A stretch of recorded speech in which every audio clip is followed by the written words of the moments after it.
Hello दोस्तों, आप लोग का स्वागत है आपका यूट्यूब चैनल संजीव मीडिया पे। हम यहाँ पे परफेक्शन आईएएस का बीपीएससी 72 का टेस्ट सीरीज करवा रहे हैं। यह जो टेस्ट सीरीज है यह राज्य व्यवस्था संवैधानिक विकास का टेस्ट सीरीज है और पॉलिटी में आपको टोटल जो टेस्ट परफेक्शन आईएएस द्वारा करवाया जा रहा है वह 43 पॉलिटी से टेस्ट सीरीज करवाया जा रहा है। तो उसका जो हम यहाँ पे डिस्कस क्वेश्चन का करेंगे। तो जो भी इस चैनल को सब्सक्राइब नहीं किए हैं कृपया करके चैनल को भी सब्सक्राइब करें और अपने दोस्तों के साथ शेयर करें। तो चलते हैं क्वेश्चन की ओर। क्वेश्चन नंबर फर्स्ट है कि 1773 में इंग्लैंड के राजा द्वारा किस अधिनियम की उद्घोषणा ने कलकत्ता में सर्वोच्च न्यायालय के स्थापना की मार्ग प्रशस्त किया? वह जो किया था 1773 ईस्वी के रेगुलेटिंग एक्ट के अनुसार। कौन सा था? 1773 ईस्वी के रेगुलेटिंग एक्ट के अनुसार। इसका हम बात करें तो इसका जो आंसर होगा वो होगा सी नंबर। इंग्लैंड के राजा जॉर्ज तृतीय के द्वारा ब्रिटिश ईस्ट इंडिया कंपनी ने प्रशासनिक और राजनीतिक मामले को वह क्या करना चाहता था? रेगुलेट करना चाहता था। तो इसके लिए 1773 ईस्वी में एक रेगुलेटिंग एक्ट बनाता है और इस एक्ट के तहत ही 1774 ईस्वी में कलकत्ता में एक सर्वोच्च न्यायालय की स्थापना किया जाता है, जिसमें एक मुख्य न्यायाधीश जो सर एलिजा इम्बे होते हैं और वहीं 3 अन्य न्यायाधीश भी होते हैं। और इसी में हम बात करें तो ये बार बार क्वेश्चन पूछा गया है कि सब भारत में पहला क्या सुप्रीम कोर्ट कहाँ स्थापित किया गया था? सर्वोच्च न्यायालय कहाँ स्थापित किया गया था? तो वह कलकत्ता में किया गया था। किस एक्ट के तहत? तो रेगुलेटिंग एक्ट 1773 के तहत। कब स्थापित किया गया था? तो 1774 ईस्वी में किया गया था। तो इसका आंसर क्या था? वह सी था, इसलिए राइट आंसर होगा सी नंबर। 2 नंबर क्वेश्चन है कि ब्रिटिश संसद ने किस वर्ष भारतीय उच्च न्यायालय, यहाँ पे बोला है कि उच्च न्यायालय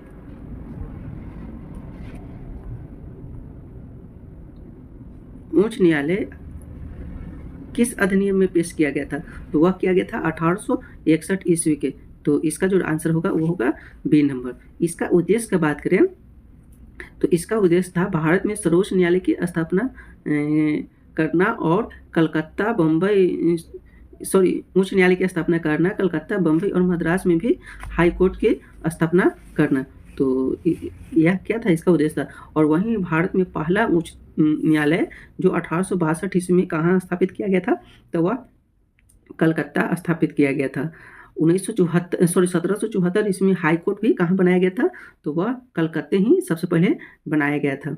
तो सबसे पहले उच्चतम न्यायालय 1862 ईस्वी में कलकत्ता में बना, उसके बाद बम्बई बना, उसके बाद कहाँ बना? मद्रास बना। तो ये सब आप जरूर याद रखिएगा क्योंकि ये सब क्वेश्चन पूछा भी गया है एग्जाम में। क्वेश्चन नंबर 3 है कि सभी फिल इन द ब्लैंक्स देशों में संविधान होने की संभावना है। तो वह कौन सा देशों में संभावना होता है? वह लोकतांत्रिक देशों में संभावना होता है। तो इसका जो आंसर होगा वह क्या हो जाएगा?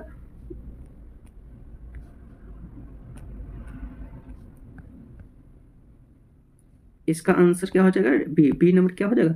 सही हो जाएगा।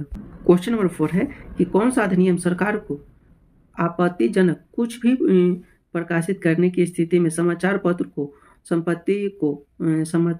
की संपत्ति को जब्त करने की अनुमति देता है? तो वह किस अधिनियम के अंतर्गत देता है? वह देता है 1878 ईस्वी के वर्नाकुलर प्रेस एक्ट के अंतर्गत। कब देता है? 1878 ईस्वी में। और इसके अंतर्गत हम बात करें, इसका जो मुख्य उद्देश्य था जो ब्रिटिशों का था वह ब्रिटिश शासन और भारत की स्वतंत्रता आंदोलन की आलोचना को दबाना, क्योंकि इस टाइम लोग क्या करने लगे थे या ब्रिटिश सरकार को भी यह आलोचना करते थे और भारत की स्वतंत्रता आंदोलन को क्या करना, ये लोग दबाना चाहते थे, इसलिए यह अधिनियम भारत भेजे थे। और इससे एक और नाम से जाना जाता है, वो है गैंगिक एक्ट के नाम से भी जाना जाता है। गैंगिक एक्ट के भी नाम से जाना जाता है। और यह जो था यह लॉर्ड लिटन के काल में आया था। लिटन का जो शासनकाल था वह 1876 ईस्वी से लेकर 1880 ईस्वी तक का शासन रहता है और लॉर्ड लिटन ने ही ऐसा कानून लाता है। तो इसका जो आंसर होगा वो क्या हो जाएगा? 1878। राइट आंसर क्या हो जाएगा? 1878। तो इसलिए इसका राइट आंसर होगा क्या? B number. 5 नंबर क्वेश्चन है कि कि 1813 ईस्वी के चार्टर एक्ट ने भारत में ईस्ट इंडिया कंपनी के शासन को आगे फिल इन द ब्लैंक्स के लिए बढ़ाया। तो वह बढ़ाया था कितने वर्षों के लिए? तो इसका 15, ये क्या है? गलत है। वर्षों के लिए बढ़ाया था। कब बढ़ाया था? 20 वर्षों के लिए बढ़ाया था। तो इसका जो आंसर होगा वो होगा क्या ना? सी नंबर। राइट आंसर होगा क्या? सी नंबर। 1813 ईस्वी में हम बात करें तो शिक्षा को बढ़ावा देने के लिए सालाना 1 लाख रुपये आवंटित किए गए थे और 1813 ईस्वी के ही अंतर्गत ईसाई मिशनरियों को भारत में अपने धर्म प्रचार के लिए अनुमति मिल गया था। किसके अंतर्गत मिला था? तो 1813 ईस्वी के एक्ट के अंतर्गत मिला था और 1813 ईस्वी के एक्ट के अंतर्गत ही कंपनी को व्यापारिक एकाधिकार को भी क्या किया गया था? समाप्त कर दिया गया था। लेकिन चीन के साथ और चीन का व्यापार और चाय को छोड़कर एकाधिकार समाप्त नहीं किया गया था। तो इसका जो आंसर होगा वो होगा सी नंबर। क्या होगा? सी नंबर क्या हो जाएगा? इसका आंसर हो जाएगा। 6 नंबर क्वेश्चन है कि निम्नलिखित में से कौन सा अधिनियम ब्रिटिश संसद द्वारा पारित किया गया था जो ईस्ट इंडिया कंपनी के विभिन्न अंगों को, शक्तियों और जिम्मेदारियों को परिभाषित करता है? तो वह करता है कब? 1773 ईस्वी के रेगुलेटिंग एक्ट के अंतर्गत। कब? 1773 ईस्वी के रेगुलेटिंग एक्ट के अंतर्गत। इस एक्ट के अंतर्गत ही कलकत्ता में क्या निर्माण होता है? सुप्रीम कोर्ट का निर्माण होता है। कब होता है? 1774 ईस्वी में। बंगाल के गवर्नर को बंगाल का गवर्नर जनरल बनाया जाता है। तो इसका जो आंसर होगा यह क्या है? गलत है। तो इसका राइट आंसर होगा बी नंबर। क्या हो जाएगा? B number. ओके, नंबर है कि भारतीय संविधान फिल इन ब्लैंक्स लागू हुआ और इसे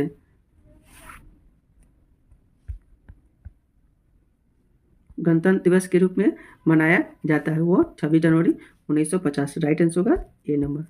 है क्वेश्चन कि किस अधिनियम के परिणाम स्वरूप महारानी विक्टोरिया जो ब्रिटेन के सामग्री के थे 1858 में भारत के सामग्री की उपाधि के साथ भारत में ब्रिटिश क्षेत्रों की संप्रभु बनाई?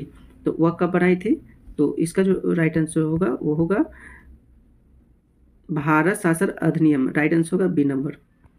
भारतीय संविधान निम्नलिखित में से किस तारीख को अधिनियमित किया गया था? तो वह किया गया था 26 नवंबर 1949। राइट आंसर होगा ए नंबर। है कि बंगाल 10 नंबर क्वेश्चन है कि बंगाल स्टेट प्रेजेंस रेगुलेशन निम्नलिखित में से किस वर्ष पारित किया गया? तो वह किया गया था 1818। राइट आंसर होगा सी नंबर। क्या होगा? सी नंबर। 11 नंबर क्वेश्चन है कि हालांकि उद्योगों की एक श्रेणी को निजी क्षेत्र के किसी क्षेत्र के लिए छोड़ दिया गया था, लेकिन इस क्षेत्र को लाइसेंस की प्रणाली के माध्यम से राज्य के नियंत्रण में रखा गया था। सरकार से लाइसेंस प्राप्त करने के बिना किसी भी उद्योग को अनुमति नहीं थी। उपयुक्त में से निम्नलिखित में से किसके बराबर में नहीं है? तो वह है IPR 1956। राइट आंसर होगा क्या? ये नंबर क्या हो जाएगा? ये सही हो जाएगा। यह जो था यह समाज में समाजवादी ढांचे को सिद्धांत के आधार पर यह देखने को IPC 1956 में देखने को मिलता है और इसमें 3 उद्योगों को 3 श्रेणियों में बांटा जाता है। अनुसूची ए, अनुसूची बी, अनुसूची 3 में बांटा जाता है। तो इसका जो राइट आंसर होगा वो होगा ए नंबर। ये नंबर क्या हो जाएगा? सही हो जाएगा। 12 नंबर क्वेश्चन है कि कलकत्ता में नगर निगम की स्थापना किस वर्ष एक शाही चार्टर द्वारा की गई थी? तो वह किया गया था 1726। राइट आंसर होगा क्या? ए नंबर। 13 नंबर है कि केंद्र में अंतरिम सरकार का गठन निम्नलिखित में से किस वर्ष किया गया? अंतरिम सरकार का गठन 1946 ईस्वी के अंतर्गत किया गया था। तो इसका जो राइट आंसर होगा वो होगा सी नंबर। 14 नंबर क्वेश्चन है कि निम्नलिखित में से किस अधिनियम ने प्रांतीय स्तर पर द्वैध शासन प्रणाली को त्याग दिया और लोकप्रिय रूप में निर्वाचित प्रांतीय विधानसभाओं के उद्भव की अनुमति दी? तो इसका जो आंसर होगा वो होगा कब? भारत सरकार अधिनियम 1935। कब? 1935। प्रांतीय स्तर पर द्वैध शासन प्रणाली को समाप्त किया गया था। तो इसलिए राइट आंसर होगा क्या? सी नंबर। क्वेश्चन नंबर 15 है निम्नलिखित में से किस अधिनियम ने भारत में एक संघीय न्यायालय की स्थापना का प्रावधान किया? तो वह किया गया था भारत सरकार अधिनियम 1935। तो इसका जो आंसर होगा वो होगा बी नंबर।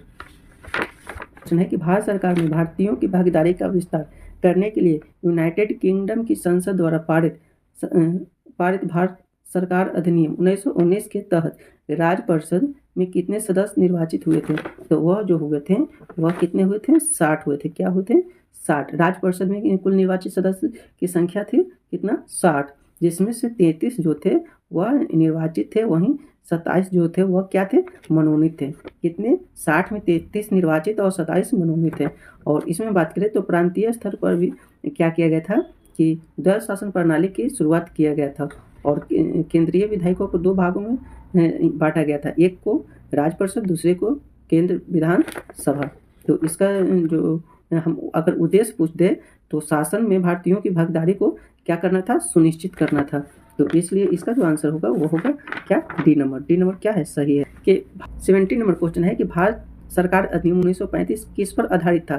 तो किस पर आधारित था? संघ और संसदीय प्रणाली का सिद्धांत। राइट आंसर होगा क्या? सी नंबर।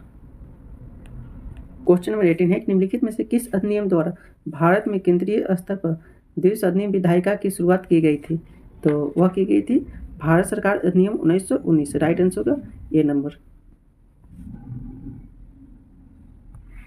19 नंबर क्वेश्चन है कि ब्रिटिश संसद ने ईस्ट इंडिया कंपनी की शक्तियों को ब्रिटिश ताज को हस्तांतरित कर दिया था। कब किया गया था? तो वह 1857 ईस्वी, क्योंकि 1857 ईस्वी के आप क्या विद्रोह के सिपाही विद्रोह के नाम सुने होंगे, उसके बाद ही यह किया गया था। तो इसलिए राइट आंसर होगा वो होगा ए नंबर।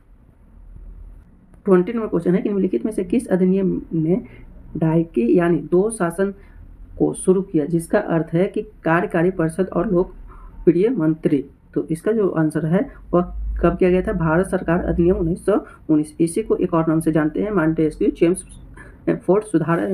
तो इसलिए राइट आंसर होगा सी नंबर। 21 नंबर क्वेश्चन है कि इंडियन टोल एक्ट किस वर्ष पारित किया गया था? तो यह किया गया है 1851। राइट आंसर होगा सी नंबर। क्वेश्चन है कि भारत सरकार अधिनियम 1935 के बारे में निम्नलिखित कथनों पर क्या करे? विचार कीजिए। फर्स्ट कथन है कि यह अधिनियम ब्रिटिश संसद द्वारा अधिनियमित किया गया था। बिल्कुल क्या है? सही है। यह अधिनियम भारत और बर्मा सरकार के लिए 2 अलग अलग अधिनियमों में विभाजित किया। बिल्कुल क्या है? सही है। इस अधिनियम 1 अप्रैल 1935 से शुरू हुआ। अब गलत है, 1 अप्रैल नहीं, 35 नहीं बल्कि 37 से शुरू हुआ था। तो 3 नंबर क्या है? गलत है। तो सही पूछा है तो ये क्या हो जाएगा? सही हो जाएगा। 23 नंबर क्वेश्चन है कि भारत सरकार अधिनियम 1935 ने शुरू की थी। तो कब शुरू की थी? प्रांतीय स्वायत्तता। राइट आंसर होगा क्या? B number. नंबर क्वेश्चन है कि केंद्रीय सामाजिक न्याय और अधिकारिता मंत्रालय ने वर्ष 2015 में अधिसूचित किया कि नागरिकों के बीच संवैधानिक मूल्यों को बढ़ावा देने के लिए हर साल को संविधान दिवस के रूप में मनाया जाएगा। यह कब मनाया जाएगा? 26 नवंबर। राइट आंसर होगा सी नंबर। 25 नंबर क्वेश्चन है कि विधवाओं को पुनर्विवाह करने की अनुमति देने वाला कानून किस वर्ष पारित किया गया था? वह पारित किया गया था 1856 ईस्वी में। तो इसका जो राइट आंसर होगा वो होगा B number. Thank you for watch.